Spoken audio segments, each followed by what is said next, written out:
Hey, we have another food guy today. He goes by the Huge Food on his social media platforms, and he's very unique because he's focusing on the betterment of the home chef, not really the professional chefs.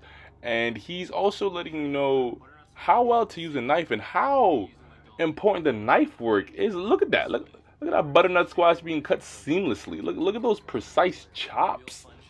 Yeah, so make sure you go check him out. He knows how to cook. You can't. I love watching these compilations on TikTok, man. I'm sure I'm not the only one. Go check him out. And that's the hack. Cool.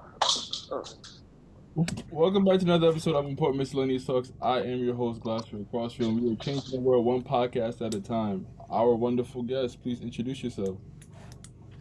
Hi. My name's Eugene. My alias is the Euge Food. I create educational content for the internet, and I do that mostly on TikTok and Instagram. And I've been a chef for like more than 20 years. I've worked Michelin star, and I've worked fast food. I've done banquets. I've done any type of cooking and a lot of different cuisines. I've like spent time in Asia. I've mostly lived and grew up in Toronto in Canada. And right now I'm just on a mission to sort of try to teach people how to cook at home at the most basic level because there's just not enough. There's too much, in my opinion, there's just too much fluff when it comes to like, oh, I'm going to teach you how to cook, and they just teach you recipes. I'm more focused on the actual technical Mm. part of it that makes it more practical so people can actually you can read a recipe and then you can be like, oh, I don't know how to cut this onion in this recipe. Then I'm the guy that teaches you how to cut that onion so then you can experience everybody else's recipe. Oh. Where did your love of food stem from? Well, to be honest, my earlier in my cooking career, like I worked at Taco Bell, bro, and like Arby's and just like fast food. And then I went into like corporate places. In Toronto, we have like Boston Pizza and like a place called Moxie's and like Joey's and stuff. They're just like corporate places where most of the ingredients are opened from a bag and then you sort of reheat it in a pan and then you serve it.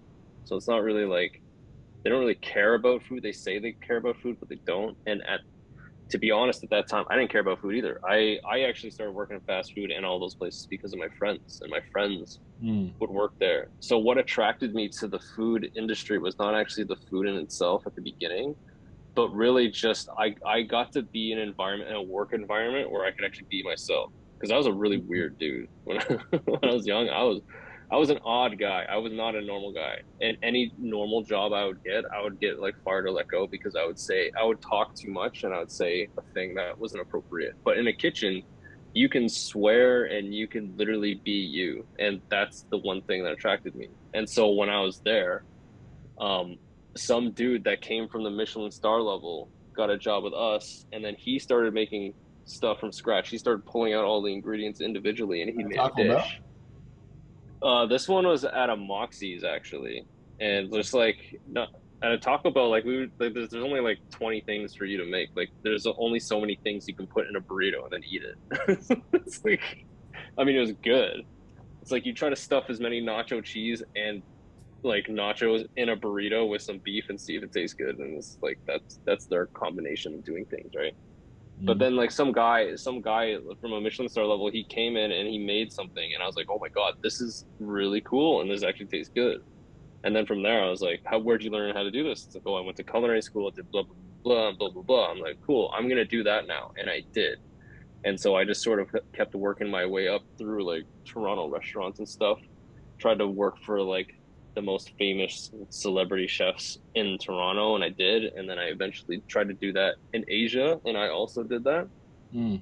And then it got to a point where it was like, um, I'm kind of tired for cooking for the 1% of the world because when you work at that high level, the people that can afford those dinners, those like $2,000 meals for one dinner, it's like it's the 1%.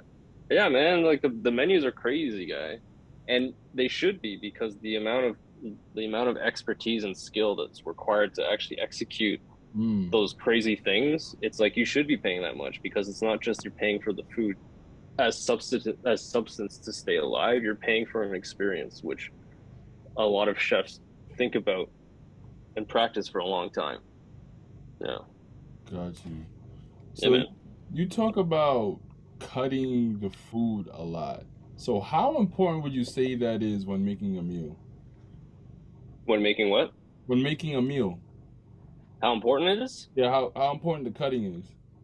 It's if for a home cook, it's not that important to be honest. But like if you're trying to improve yourself and you're like making the same thing over and over again.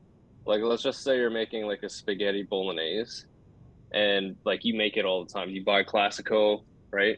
You buy spaghetti, and then you microwave it, whatever. That's fine. And the next thing to do to elevate that is to instead of buying Classico, just buy an onion and some carrots and like tomato sauce from a can, and you cut the onions and cut the carrots, and you cook it yourself. That's the next level. And then the next level after that is now you can add like balsamic vinegar, or you can add like soy sauce and ketchup, and you can start adding sauces to really elevate your thing. Like if you're a person that really likes ketchup, you should start adding ketchup to all of your sauces because that is your palate and that is your flavor. And when Mm, it comes to cutting, right? If you can cut things the way they're supposed to be cut, because texturally, when you bite things, the texture in itself is, I'm not going to say that it's a flavor, but it's definitely an element that adds to the experience of what you're eating food. Like there's a reason why people like crush potato chips and popcorn during movies. They don't really care about like it's salt and butter, right? It's very, very basic, but it's more of like the experience of like doing something, you know? It's mm. kind of like when people have to keep busy, like they have to chew gum or they have to play with something, like You the go in the fidget pause. spinners. Yeah, the reason why fidget spinners are they went crazy, like they exploded, was because people fidget. And it's the same thing with food, especially with like chips and stuff. So with the knife skills, like when Mm. you're cutting onions and stuff, if you cut them like really small, the the texture of like a small cut onion versus a big cut onion adds to the experience of what you're eating. But that's only at like a super high level. Like at home, I just want people to be able to cut properly, because once you know how to cut an onion, you know how to cut all the other onions. And whenever a recipe calls for a diced onion, you now know how to do this thing, which at first, maybe the first time you're cooking, seems daunting, right? The knife is scary. I don't know what the onion thing. This thing always makes me cry. So I try to make techniques to make it more accessible or easy to approach in the sense of like getting yourself into the kitchen. How can cutting actually make your food taste better? So at a super scientific level, I did a video on this actually. Mm. If you think about, um, do you know how maybe like a piece of paper would be better. So if you have like a tissue, right? If you have a tissue and you get a pair of scissors, which I don't have right now, but if you get a tissue or anything, a piece of paper, and you cut it like nice, like when you're gift wrapping like a Christmas gift or something, Mm. you want like a nice clean edge, right? It looks nice, it feels nicer when you do it, and that's what happens when you cut ingredients when you have a sharp knife, hence the sharp scissors, right? But if you're gonna wrap Christmas presents like an asshole, and you instead not use scissors and you like do this, it's the same thing as cutting ingredients with a dull knife. You're shredding you're shredding like the membranes and the cell walls of the ingredient. And when you do that, it leaches all of the juices that are inside those little tiny bubble cells, which is essentially flavor. So when you shred the ingredient and you like let it sit in a bowl or in your cutting board, you're losing flavor to the bowl or the cutting board, right? So whenever you chop parsley or any green herb and you see all those people, they fucking do this thing with their knife and they run it, and then their cutting board is green. That green in the cutting board means you just mashed all of the flavor of the parsley into the cutting board and out of the food. So you're actually losing flavor, right? And that's the reason why a sharp knife and life skills is important, because you want to actually preserve the things to keep them in the food, so when you cook them, you can taste them and not your cutting board instead. Does that make sense? Yeah. Mm. So, why did you decide to start TikTok? Do you know who Gary Vee is? I Oh do. yeah. That's my Yeah, Gary Vee started posting. So I started following Gary Vee when he was yelling about Facebook ads and Instagram ads being underpriced, and I didn't have a business at that time, but I liked his content style, and what he was saying was true. So whenever I would listen to him, everything that would apply to me, I would implement, and it worked, right? And at that time, it was at a more psychological level. It's like you should not care about judgment, you should not care what people think. Simple, right? And then he's like, if you're a content creator, you should post on TikTok. And so I posted on TikTok. And then yeah, he was right. I got organic reach, right? I I'm at like 500,000 followers on TikTok now, and it was because I was early. Because I acted early when he said it for the first time. Especially for me being in the food space, now it's like super saturated. Everybody's a food content creator now, right? Everybody knows how to put the camera right up to the cutting board, and you like cut the thing and you make all these noises and stuff. So it's kind of like copy and paste. And all of the big content creators are big because they're first. You either have to be really good or you need to be first to the party, right? And I was fortunate enough to be the first. But I also made the decision that I would be teaching people how to cook at a most basic practical level for the rest of my life. So I don't really care if I get a crap ton of followers now. It's all about enhancing and like evolving people in their own kitchens to become better. And I've decided that I want to make people better. I don't care if I change, like, if one person sees the video and changes the way they use their knife skills, then in my mind, I've won. If I Mm. can convince you two guys to change the way that you cut things and cook things, then I've won. Mission accomplished. I can move on to the next thing. Yeah. What's the craziest experience you had while cooking or customer experience being a chef? Craziest? Mhm. I don't know. There's a lot of crazy shit that happens in the kitchen. I don't know, man. It's like sometimes the shit that you see on like the Food Network, it's not as crazy as it is in real life. Because like the Food Network, like they do things to make things sort of happen. Like they know. Do you guys know what durian is? No. It's like this fruit. It's like this spiky fruit that smells the worst. It smells so bad that they have laws in Southeast Asia that you're not allowed to carry this shit home on the subway because it smells so bad. And Is they it, know, like the Food Network, they know this, right? So they'll just throw this thing at people that don't know, and then they want to film the reaction, like, "Oh, this smells so bad," right? But like in the real restaurant industry, like craziest things that ever happened. I mean, I don't know. I don't know if you'd call it crazy because if when you're working in the industry so long, crazy things just seem normal. And the crazy could mean good thing. Crazy could mean like good, or crazy could mean like bad. Like I've seen like famous superstar, famous chefs completely yell at a whole bunch of line cooks, like, and not in a good way. And I thought that was crazy, but like crazy bad. But then we would do like a service where we'd cook for like a celebrity, and it's like, oh, okay, this is crazy. I actually cooked for this guy. It's crazy good. Mm. So How? oh, Good. durian is like a placenta, right? If I'm not mistaken.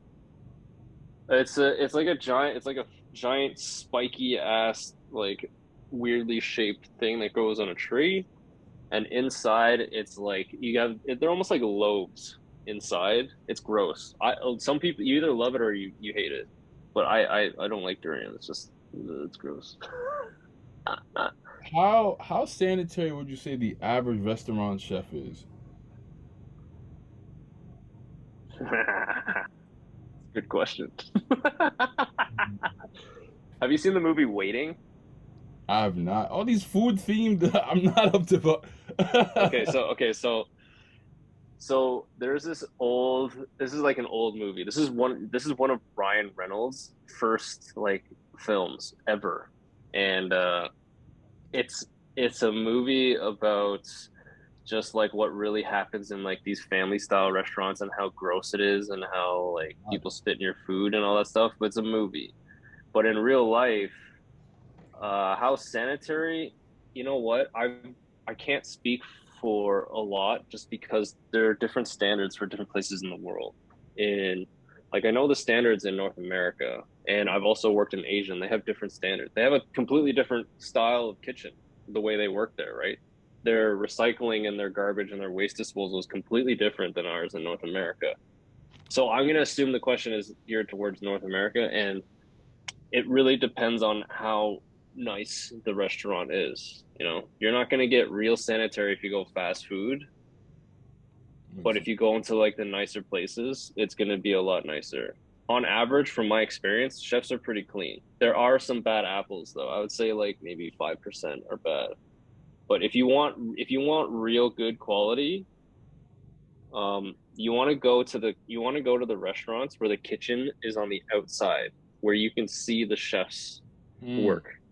When it's a closed kitchen behind, you don't know what the hell's going on there. You sort of have to like, it's like a trust basis, right? Like if the chef and the owner are good people, then they'll be good people. But I've worked in places where people are gross, and I've had to leave those places, right? They're not doing the proper practices. So I'm like, this is gross. You guys are doing this wrong. I'm out. No. Have you ever witnessed a chef spitting in someone's food? Not spitting.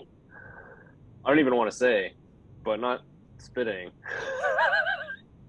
What did he do? I've seen some gross shit, like dropping shit on the floor and putting it back. You know, the Wow. floor is fucking dirty too, guy. Yeah.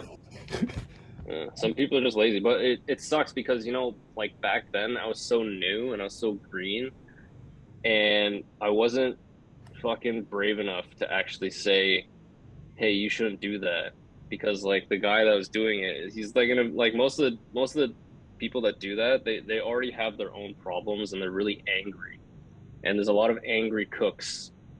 There's a lot of angry cooks in the kitchen, and sometimes when you're like like you're a newbie and you go in there, you're all timid, you don't know what's right and what's wrong, and you see this guy do this thing that's clearly wrong. If you go up and say something, they're not going to listen to you anyway. They're going to yell at you. It's like, just shut up and just do your Wow. work, right? Yeah. Wow. Yeah, man.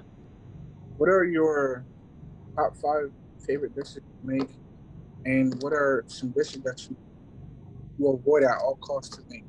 Like headache, too much work.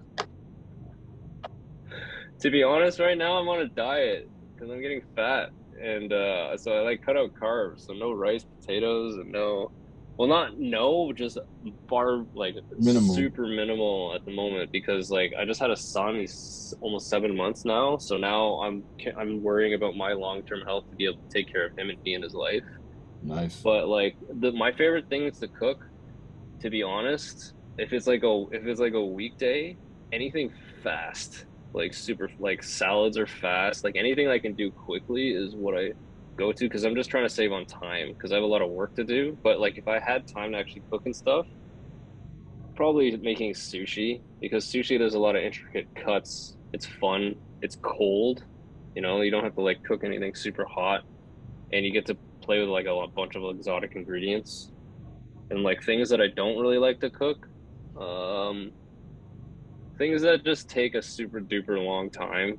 Like I would like to spend an entire day in like a smoker pit roast thing where you like cook a brisket for like 16 hours, or like a rack of ribs for like 16 hours and build the fire. I would love that luxury, but I don't. I don't have that time, nor do I have the equipment to do so, but that would be dope. So I try to avoid things that take like a super amount, like things that just take way too long. Well, If if you weren't cooking, what would you be doing? What would be planned? Second, like in career, or yeah, like if you didn't cook, what else would you like? What would you be doing right now if you weren't cooking? I would probably be some kind of artist, or like I would probably be like a like one of them drawing artists, or I'd probably be a musician. I was a musician before I was a cook.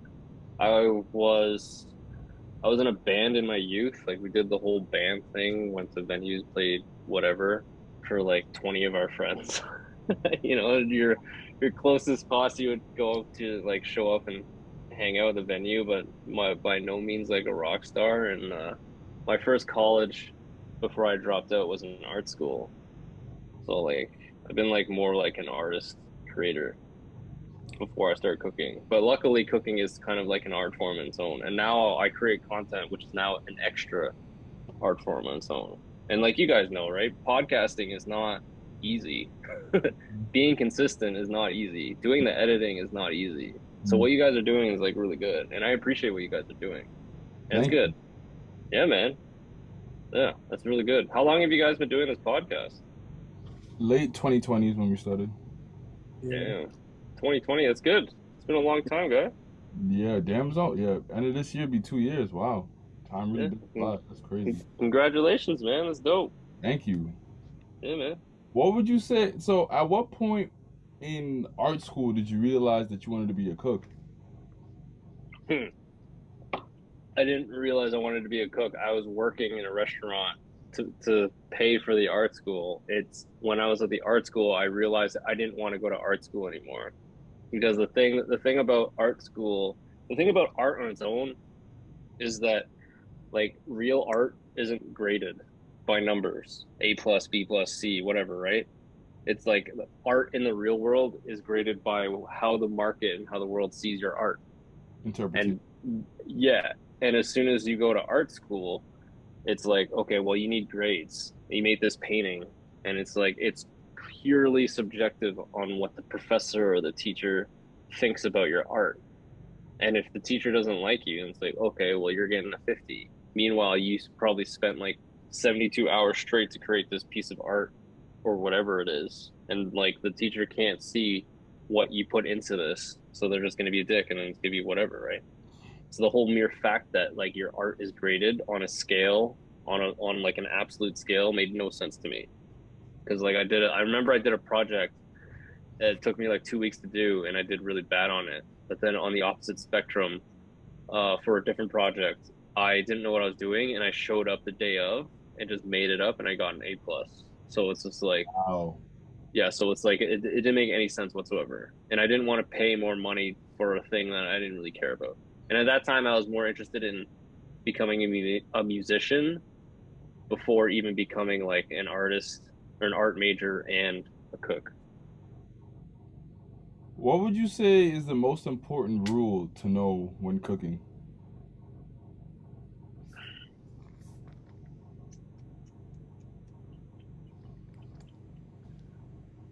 I would say most of the time when you're cooking, it should not be about yourself. It should be about the person you're cooking the food for. This, of course, exemplifies if you're just cooking for one, you open a can of ravioli, you fucking put it in a bowl and like it. That's not what I'm talking about. Like cooking for your family, cooking for like your girlfriend or your wife or even a friend, right? Cooking for them, right? Because when you do things for yourself, most of the time you don't go all the way, especially when it comes to food. You're not going to go 100% cooking a gourmet food, breakfast, lunch, and dinner every single day. Morning, you're going to have like eggs and toast or whatever your comfort is, right? But like when you're thinking about food, it should never be about you. It should be about the other person's experience. I have a kid. I have a 7-month-old now, right? We just started solids, so what we feed him is all about making him want to eat more. So we're trying not to feed him anything processed right off the bat because we want him to have like the natural whatever. But even in the restaurant, there are like a lot of chefs. There's a lot of ego, right? Like you see it on TV. There's a lot of ego. Me, I'm the chef. This is all about me. This is my dish. This is my thing. This is my restaurant. This is me, me, me, me, me, me, me, me, me. Right? And that's all fine and good for people that care about that kind of thing. But you can actually taste it in the food, right? You can taste it. Some people really care about their customer service. Like I'm one of those people that care more about their customer service rather than whether or not I think the food looks Instagrammable or not. I literally went to a restaurant this weekend for brunch. I was so fucking angry because it was Saturday. This is at like noon in the heart of a brunch, like a lunch service. restaurant was full. We already had to wait like 20 minutes to get into this place. And we're sitting down eating, and I get my food, and it's not up to par with what I think it was gonna be, so it wasn't very good. And then like I look over, and like the chef comes out of the kitchen, and he has this like nicely plated food of whatever, and he has his phone out like this. He has his phone out with the food. He's in the middle of the fucking dining room, and he's taking a picture of his food like this. And then he like goes outside to see his friends and show him the plate of food. And that right there in itself, there's so many like connotations wrong with that, because one, during a dinner service, if you're the fucking chef, you should be in the kitchen making sure that the dinner or the service goes well, right? You should be the one carrying you should be looking at every single dish that goes out. But instead, you're in the dining room, and you're like filming your own plate in front of all these people that are eating your food, right? It's very clear where your like attention is, right? You care about what people think about how your food looks on the internet, versus like you can go around and ask every table, how was your meal? And as they should, right? Because when you're a chef, you're working in the service industry, you're a service too. So you are a service to people that are coming to your restaurant to enjoy your food. I don't know what the question was, but I kind of like trailed off. Damn, what was the question? I don't know. Most important rule when cooking. It's not about you. The most important rule is it's not about you. It's about who you're cooking for. And if you are cooking for yourself, then you should be cooking for yourself to improve your own cooking skill. Yeah. Are there chefs that you look up to in the industry? Like, I don't know much, like a Emerald or like who are these other chefs out here? Paula Dean, I don't know. Like, like anybody you look up to, chef wise? Chef wise, I don't know, because like I have a love and hate relationship with a lot of chefs, and to be honest, I'm not a fan of all the super famous ones. I'm not a fan of anyone. Gordon Ramsay, I was a huge fan, then I wasn't, then I was, and now I am kind of again. Just because Gordon Ramsay isn't really a chef, he's more of a businessman, TV personality now. So when you put the title chef on him, it's just like, he's a very good cook, but like he doesn't work in any restaurants anymore. He may be there when like thing, but like I actually really appreciate a lot of chefs that are on TikTok and Instagram, really, because most of the chefs that are on TV, like the Food Network, they have contracts. They're signed there for a purpose. The Food Network is a business. The Food Network just wants you to watch their show, and in order to do that, then they need to hire certain people that will make people watch the show. And then once they're brought on, then they market the shit out of them. This chef is blah blah blah, wherever you worked here, you worked there, blah blah blah blah. So the chefs that I really look up to are the ones that are grinding away on social media on their own. And so, to name a few, do you know a cook named Matt? I do not. You should look him up. He's far more talented than I think anyone perceives him to be.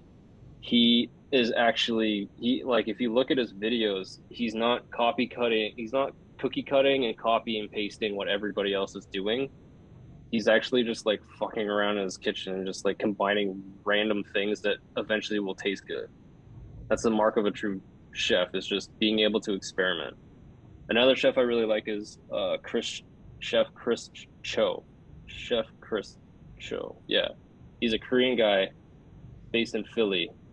And this guy is he became famous because he does Korean food, but he does it with a Philly accent. So it's like it's really cool. But the reason why I respect him so much is because during the pandemic, he actually runs a restaurant. Like a lot of these food creators, they don't run restaurants. They don't have a restaurant. They don't work in a restaurant. They just work at home in their comfy home, right? But this guy, he was creating content and he was running 2 restaurants, which he owned. His family owned the restaurant. So he actually gave a shit whether or not they're good or bad. During the pandemic, Clubhouse came out of nowhere, and I was in a Clubhouse room with him, and he was talking about how it was such a struggle to keep his businesses alive and making sure that his employees were paid and making payroll, and how he was really struggling. And like when he was telling us, like when he was telling me that story, I was like, I know this feeling all too well. And he survived the pandemic. His restaurant survived, and he was still creating content. And that's like the mark of a true chef, because he wasn't just cooking for himself to create content. He was creating content to promote his business so it would stay afloat. And he would reach out to like communities in Philadelphia, and he would give away food. He'd do a discount because he knew that everybody was struggling. So he would give like a little bit discount because he knew that not everybody was making money, right? That's another mark of a true chef. You actually care about your initial community, right? Mm. If you're a restaurant in a city and you're just trying to take money away from the city, you're not going to last very long. But if you provide a service to your city, like the people around you, then that means you're willing to grow as a family. You know what I mean? Mm-hmm. And those are just like two. There's like a whole bunch more, but I don't want to take up too much time. What So, would you say the most common cooking mistake?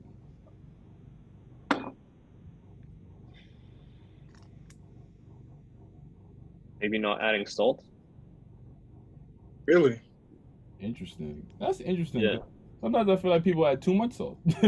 Yeah, Chefs exactly. chefs do. But like Oh, okay. Just people. Okay. Regular yeah, home. but I'm like talking like even in like a salad, you can add salt. Like a lot of people just cut up vegetables and put it on a plate and add salad dressing.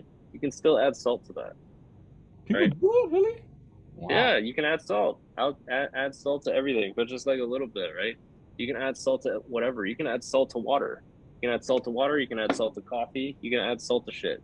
Salt is the thing that makes your food taste good. It opens up the pores on your tongue, and it changes a lot of things in your body that you don't even know. Mm. Brining. Do you guys know what brining is? I'm gonna teach you something. Yeah, You know brining? Yeah, I you know? yeah, like brine chicken and shit like that Yeah, man. Do you know why brining is good? for flavor. Yeah, but on a scientific level, Oh no, I don't. brining. So brining is basically salt water, salt and water. They call it a saline solution. It's the scientific or the hospital term or whatever. It's salt water. And so when you put your chicken into salt water, the NaCl, that's the chemical makeup, that's the chemical name for salt. It changes the way that our muscles live life or whatever. It changes the molecular structure of the protein. So when salt comes in contact with a protein, especially like a saline one, it allows your muscles to retain more water. So that means when you cook a chicken after it's brine, it's going to be juicier as opposed to dry. But the thing about a brine is it can't be too salty. It has to be slightly less saltier than the ocean.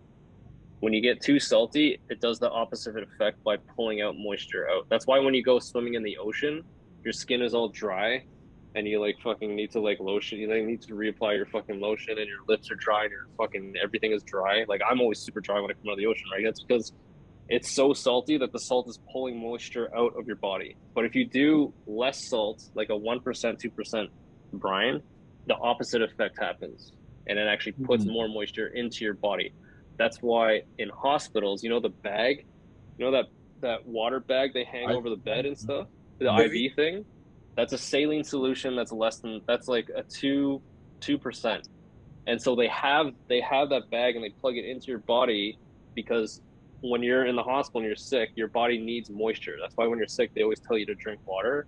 That saline bag, when it's plugged into, it's pumping you with more moisture. And because it's literally a brine, the same brine you put your chicken in, it helps your muscles retain more moisture. So it's basically like pumping your body with more water, which will make it heal faster. So salt is the answer to your question. What is the best way to improve one's cooking?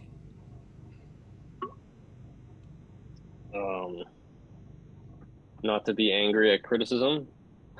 Mhm.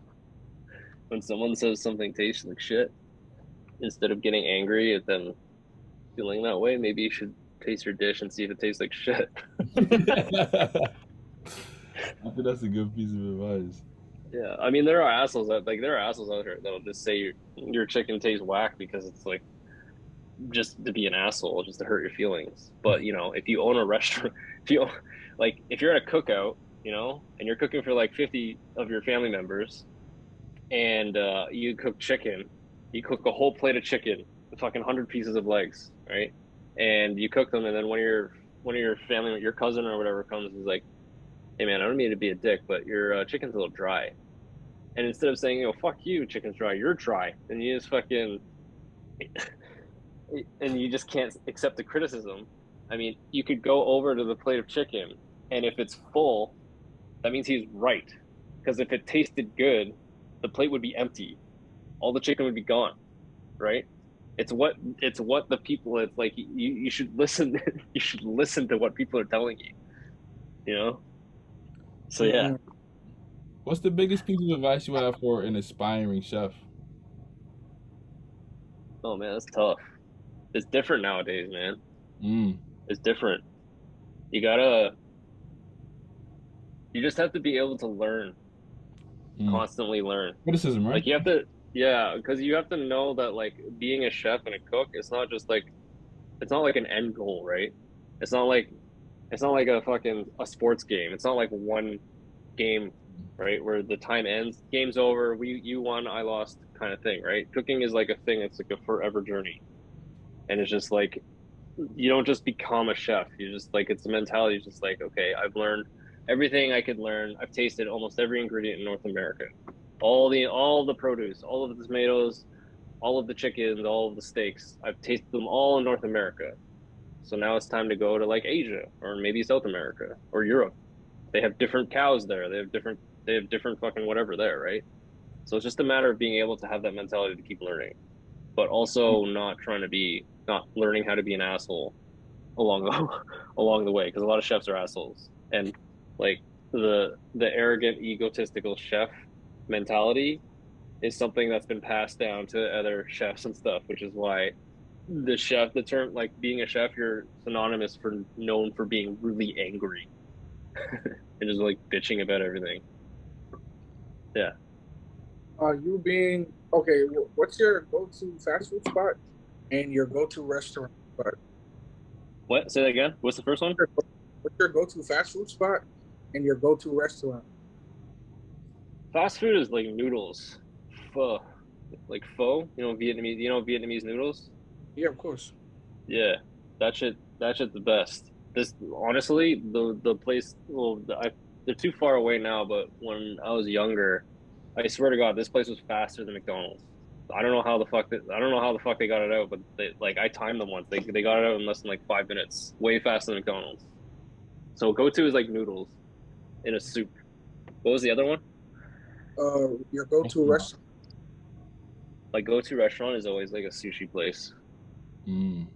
Like I always try to get the most bang out of your buck, because to be honest, I've cooked a lot. So whenever I eat something like at a restaurant, like 8 times out of 10, I'm not completely satisfied, just because I know all the techniques and I know too much. So now when I go out, I get angry, and it's gotten to the point where I can't say anything right now, because I went through a period where I'd bitch about everything at the restaurant, where all of my friends or family are like, okay, you need to shut up because we don't care about this thing. We don't care about all the things you're saying. So it's just like, now I just go there and I eat, and I just bitch to myself in my brain about all of the mistakes that are happening. And then, yeah, so I usually try to get the most bang for my buck. And that usually is sushi, like sushi party trays. What are the big exceptions being chef? What? Say it again? What are the biggest misconceptions that you would think people have about being a chef or a cook?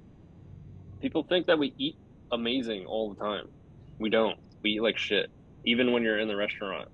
It's like if there's like foie gras and there's like fucking wagyu steak on the menu, everyone thinks that the chefs are eating wagyu steak. No, we're not. Those are like, you have to make money, right? So we sell those to the customers. Everything that we eat in-house, like we call it family meal, staff meal in the restaurant industry, where one guy cooks for the entire kitchen staff, and usually it's just leftover stuff, easy cheap shit like rice, or like the fucking the stems of like spinach, or like the butt ends of like fucking carrots and shit. Like we eat all the garbage, but it's not garbage. It's just perceived as garbage to the public. But to us, we know that it's still good, right? So there's no waste. Mm. Yeah. If you can cook for one celebrity, dead or alive, who would it be? Well, that's fun. If I could cook for one celebrity, dead or alive. Hmm. I mean, I wouldn't cook for the sake of them trying my food. I would cook for them. I want to talk to them. Like it would be completely selfish. Like here's a bowl of noodles. Tell me about this thing. Well, who would that be? Bruce Lee. Nice. Bruce Lee. You know Bruce Lee? Yeah. That guy is like fucking Tupac and Biggie in the sense that they had a mind like so strong and so focused that they got shit done, and they knew they had like 100% confidence in themselves, that they just knew what they were and what they were capable of. And it sucks for all of them because they acquired so much success and fame and like whatever, but then they all died when they're like 24. I think Biggie died when he was 24. Tupac, he died really young. Bruce Lee, he died when he was like 20 something, right? Yeah. And you think about that, right? And you think about how old you are right now. You're just like, fuck, right? Compared to those guys, you're just like, fuck, I'm a waste of life. Biggie but like 25. 25. Yeah. Mhm. See? Yeah. None of young kid, man. Yeah, none of them made it past 25. None of them. Yeah, right. And look how much they accomplished. They were so focused that they fucking knew what they wanted to do so early on. I want to know what the fuck they were thinking. Like I want to like break down their mind. Bruce Lee was such a philosophical thinker. He wasn't just like a guy that fights and stuff. He totally tore down a whole bunch of like misconceptions in terms of like martial arts, right? Because like back in the day, the Chinese wanted to keep martial arts a secret. It was like our guarded secret. We don't want anybody to learn our culture's secret because it was our thing. But then Bruce Lee was like, no, this is wrong. We need to share this with the world so then we can all grow together. And so he made his own martial art. He opened his own schools, even when the Chinese masters or whatever, they're like, hey, you can't do this. And then they challenged him to the fight, and then he won all the fights. And then like eventually they warmed up to him, but like it was an uphill battle. It was an uphill battle for Bruce Lee for living in America because fucking racism, right? I mean, you guys should know. And then there's an uphill battle against his own race. It's like, hey, don't fucking share our secrets. So you're fighting against the fucking whites and you're fighting against the fucking Chinese at the same time. What was really cool is fucking Bruce Lee taught Kareem Abdul-Jabbar, and like he was in a movie with him way back in the day. Yeah, it was sick. And Kareem's like, when he's fighting Bruce Lee, Kareem had to like punch down because he's so fucking tall. Yeah. Bruce Lee died at 33. Tupac also died at 25. 33? Did you say 33? Mm-hmm. Okay, so he's a little bit older. Still young though. Yeah, still pretty young. Still pretty young. Well, that is all the questions that I have for you today. I thank you so much for coming on. I appreciate it. No, bro. I want to know about you. What about you? Tell me about yourself, guy. I don't even know anything about you guys. Like, I tried looking up a few podcasts, but you guys don't talk about yourself. You guys have been doing this 2 years. This seems like a one-sided conversation. Like it's like an interrogation, guy. I contacted you. Yeah. But I want to know. a little bit about you. Like, why did you start doing this podcast? Well, originally I was on a different podcast, but I kind of wanted to start my own thing, see where I can go, work on my leadership skills. Some of my ideas I felt like in the old podcast weren't really being heard, so I wanted to see my ideas manifested. Mm-hmm. Cool. How's that going? It's going. It's going. It really is a snail's race here, but just day by day. I think my consistency That's one thing I'm proud of. I got like probably like 3 podcasts a week dropping on YouTube, 3 to 4 podcasts a week. The rest of the week I have like 4 or 5 more interviews to do, so I'm happy and blessed about that. But it's Good. going. It's not going backwards. So that's good. Yeah, man. Do you post this on like do you repost on like TikTok and Instagram and all that stuff? I post TikTok, Instagram, YouTube, Spotify, Apple. You'll Cool. be tagged when the episode's out. Sweet. Yeah. I can repost it so you can get some attention too. I No, definitely appreciate that. He did a really good video on the differences between the different platforms like Instagram, YouTube, TikTok, and how well each platform monetizes and how much each platform makes in terms of the amount of work and output that you guys are going to do. So there's that. You get something from Instagram, right? No, not really. Just sponsorships and brand deals, man. That's how you make the money. You don't qualify for the Reels bonuses? Or do you even, is that even an option in Canada? it should be because they're cutting a check, but I don't know about Canada. Reels bonuses? Yeah, Yeah. they cutting checks for that, like real money. Yeah, no, Are you serious? I need to check that out. Thanks for letting me know. Because Yeah. my homegirl, she showed me a check. There was one from Instagram, one from Snap, and it was like she made like 900 off a reel. Bruh. Mm-hmm. Bruh. I'm not sure if that's in Canada though. It's probably not. You don't want to move? I'm good right now, bro. If I'm moving anywhere, it's gonna be fucking Hawaii or something. Bad spot. New York would be sick though, man. New York, like, there's always shit happening in New York. Yeah, Yeah. definitely let us know when you're around. Yeah, if I come to New York, I'll definitely hit you up. But like, I'm not going. Like, I have a kid. I'm not going anywhere for a while. I'm pretty stationary still. If we're ever in Toronto, I'm gonna need a meal.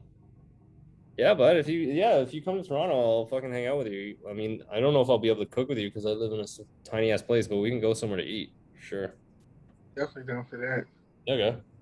Yeah. Yeah. Anything else? No, I think this What is about you? What about you, Prince? Do you guys do this podcast together? Like, have you guys been together the whole time? Basically, you missed like basically a handful of episodes. I would say a handful, but I've been here for a majority of the ride. That's good. But yeah, we grew up together since like 5th grade. So I came on kind of late, and I've just been there ever since. Because this is something we always talked about doing.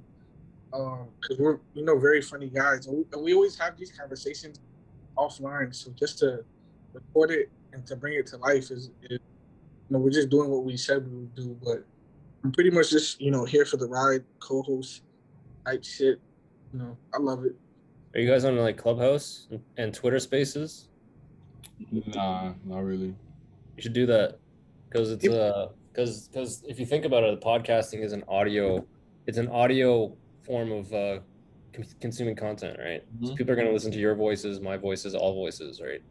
And the people that are on Clubhouse and the people that are on Twitter Spaces, they're very good at talking, and it's not just like they speak well and they're articulate and all that stuff. They're good at like managing and moving a conversation the way they wanted to move it, right? They say all the things like, welcome to the show, we have this whatever guy who's an expert at blah blah blah blah blah, he's done this, that, and the other, blah blah blah blah blah. So they're just really good at like making the other person like sound good, but also just having like a really intricate conversation.